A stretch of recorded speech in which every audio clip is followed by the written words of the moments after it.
Queria agradecer à presidenta Marta Suplicy, cumprimentar os senadores, os nossos visitantes aqui ao Senado Federal e também aos nossos telespectadores da TV Senado e ouvintes da Rádio Senado, os servidores dessa casa. Eu gostaria de trazer ao plenário hoje um assunto que me preocupou muito, levantado por uma reportagem do jornal Estado de São Paulo neste domingo, senadora Marta Suplicy. A repórter Marta Salomão, muito competente, dá conta de que uma empresa da Irlanda, Celestial Green Ventures, comprou direitos de 16 áreas indígenas na Amazônia. Um negócio de 120 milhões de dólares, garantindo a estrangeiros a posse por 30 anos de uma área dentro do território nacional com o dobro do tamanho de Portugal ou 16 vezes o tamanho da cidade de São Paulo. O negócio, diz a reportagem, garante à empresa benefícios sobre a biodiversidade, além de acesso irrestrito ao território indígena. Não seria isso um risco de biopirataria? O contrato dita que os índios se comprometem com a empresa irlandesa a não plantar ou extrair madeira nessas áreas. A Celestial Green Ventures seria uma empresa líder no mercado mundial de crédito de carbono. Um mercado que não possui ainda regras regulamentadas, mas que promete compensar a atividade de empresas poluidoras, sobretudo na Europa. A Fundação Nacional do Índio sabe da existência de mais de 30 contratos semelhantes.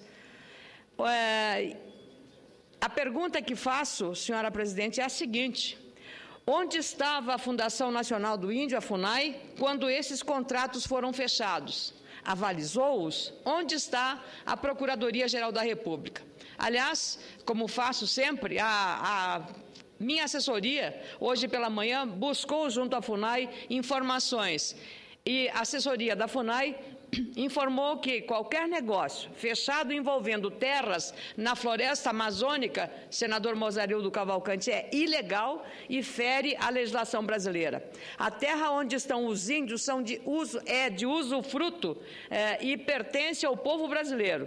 A FUNAI, segundo a assessoria, ainda não fez avaliação jurídica da venda dessas terras à empresa irlandesa. E a assessoria da FUNAI chegou a classificar a reportagem, aliás, muito oportuna e importante, do Estado de São Paulo como sensacionalista. Aliás, é sempre assim, a imprensa tem costas largas. Com prazer dou a parte ao senador Mozarildo Cavalcante.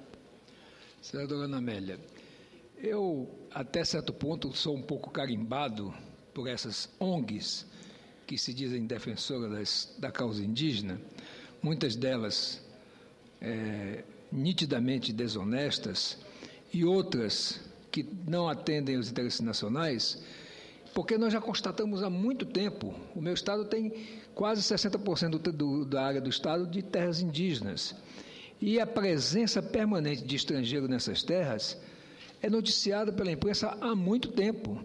E a denúncia que Vossa Excelência faz, que aliás já foi publicada, é gravíssima.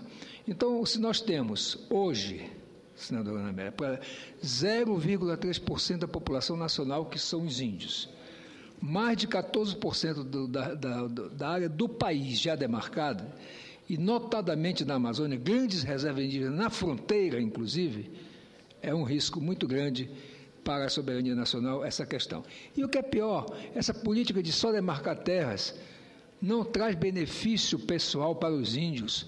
Eu conheço as reservas indígenas de Roraima, a maioria dos índios vive na miséria. Os que não vivem estão, de alguma forma, envolvidos com algumas ONGs. E a maioria dos índios dos estados moram ou nas cidades, nas capitais, ou nas cidades, porque não tem como viver das próprias reservas que a FUNAI demarcou. Aliás, uma questão interessante: por que a FUNAI, que é a Fundação Nacional do Índio, não é dirigida por um índio?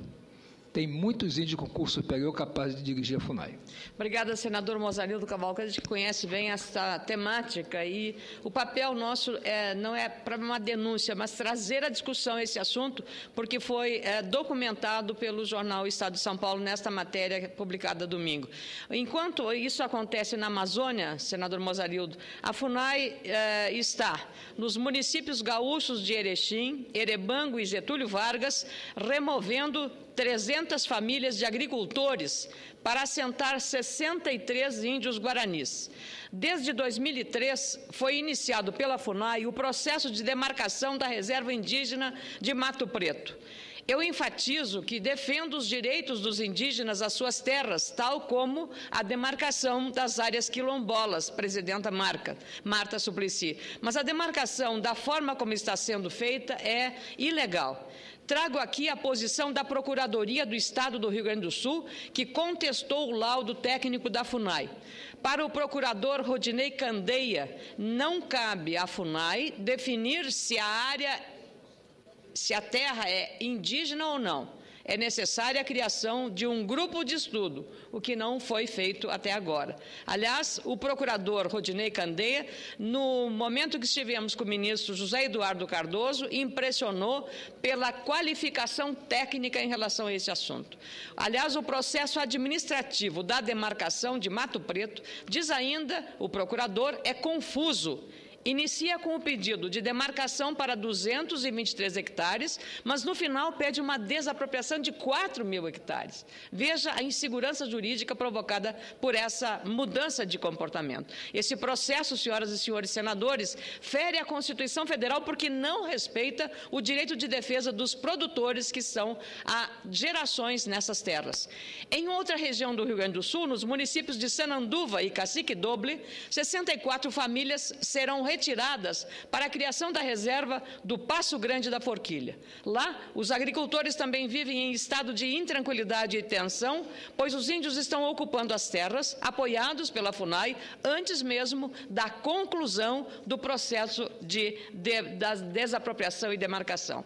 Esses são apenas alguns exemplos da ação da FUNAI no sul do país e que devem estar ocorrendo em outros pontos do Brasil, como Mato Grosso, senador Jaime Campos. O que é preciso evitar neste caso, senhoras e senhores, é um banho de sangue na disputa por terras. Concedo a parte ao senador Jaime Campos. Senadora Ana Amélia, quero cumprimentar Vossa Excelência pelo belo discurso que faz em relação aos povos indígenas. A senhora retrata a verdade de um cenário hoje que, lamentavelmente, não é privilégio só do seu Estado, do Rio Grande do Sul.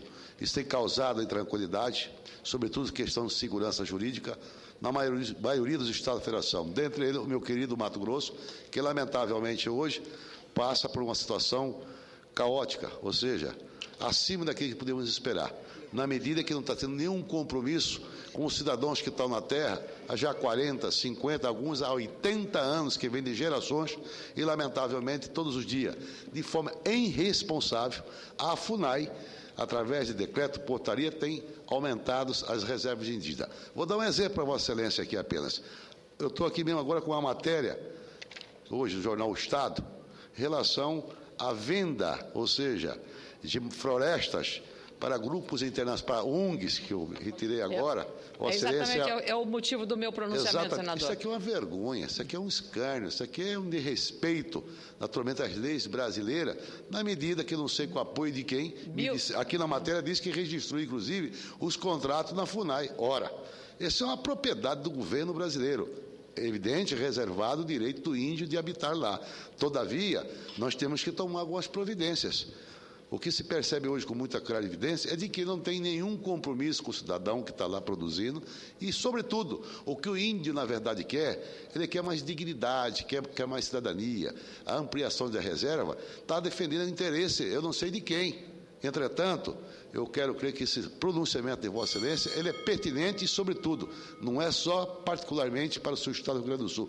Isso atinge e abrange todo, ou seja, a maioria dos estados da Federação que está convivendo com esse estado de coisa em relação à forma desacerbada, desrespeitosa, às ampliação e criação de novas reservas indígenas. Nós temos que dar um basta em tudo isso, sobretudo na decisão, quando foi criada a Raposa do Sol, a decisão do ministro Carlos Alberto Direito, ele tem que ser respeitado, na medida que foi julgado, e ali disse que toda e qualquer ampliação de reserva indígena teria que passar pelo Congresso Nacional. Parabéns pelo vosso pronunciamento. Agradeço o senador Jaime Campos, aduzindo apenas essa insegurança jurídica. No começo de uma demarcação, eram 233 hectares para 63 índios. Aí, de uma hora para outra, passam para 4.000 hectares. A insegurança jurídica para pessoas que, nessa região, estão há mais de um século ali trabalhando. Eu queria pedir à presidenta que considere os apartes para efeito de tempo meu. Estou terminando. Líderes desses municípios que eu acabei de citar do meu estado chegaram hoje a Brasília para uma audiência no Ministério da Justiça. Eu estarei junto com eles nesse encontro para expressar o clima de insegurança que se estabeleceu entre os pequenos produtores no sul do Brasil. É esperado uma posição do ministro José Eduardo Cardoso, não apenas porque a FUNAI é um órgão daquele ministério, mas porque entendo que essa é uma questão de justiça e até de segurança jurídica. E até agora não tenho nenhum motivo para duvidar do compromisso do ministro da Justiça com a prevalência dos interesses republicanos e constitucionais em nosso país. Eu acredito que a palavra do ministro será uma palavra de respeito exatamente à lei. A defesa das minorias é legítima e tem todo o meu apoio, mas deve ser sempre um processo limpo, de diálogo, com transparência, de respeito às leis nacionais. No momento em que se espera, na Câmara, a aprovação do novo Código Florestal, que estabelece limites para as terras de plantio, não podemos admitir uma desapropriação de produtores rurais de forma violenta, sem o Estado sendo mediador, não para estimular o conflito, mas para pacificar a disputa. Este é o grande caminho. Quando se discute a posse da terra, um meio de produção e sobrevivência para milhares de pessoas no Brasil, é preciso contar com muita atenção do governo. Os debates que levaram à aprovação do Código Florestal aqui no Senado encontraram nesta casa um ambiente democrático, propício ao debate e à troca de ideias, dentro de um profundo espírito republicano, na condução dos interesses nacionais. Isso deve ser também o tom de todas as negociações. O Brasil, um dos maiores produtores de alimentos do mundo, só poderá continuar a prosperar se respeitar o pilar da competitividade, da produtividade, da sustentabilidade, mas, sobretudo, assumir a importância do respeito às leis e respeitar, sobretudo, a segurança jurídica.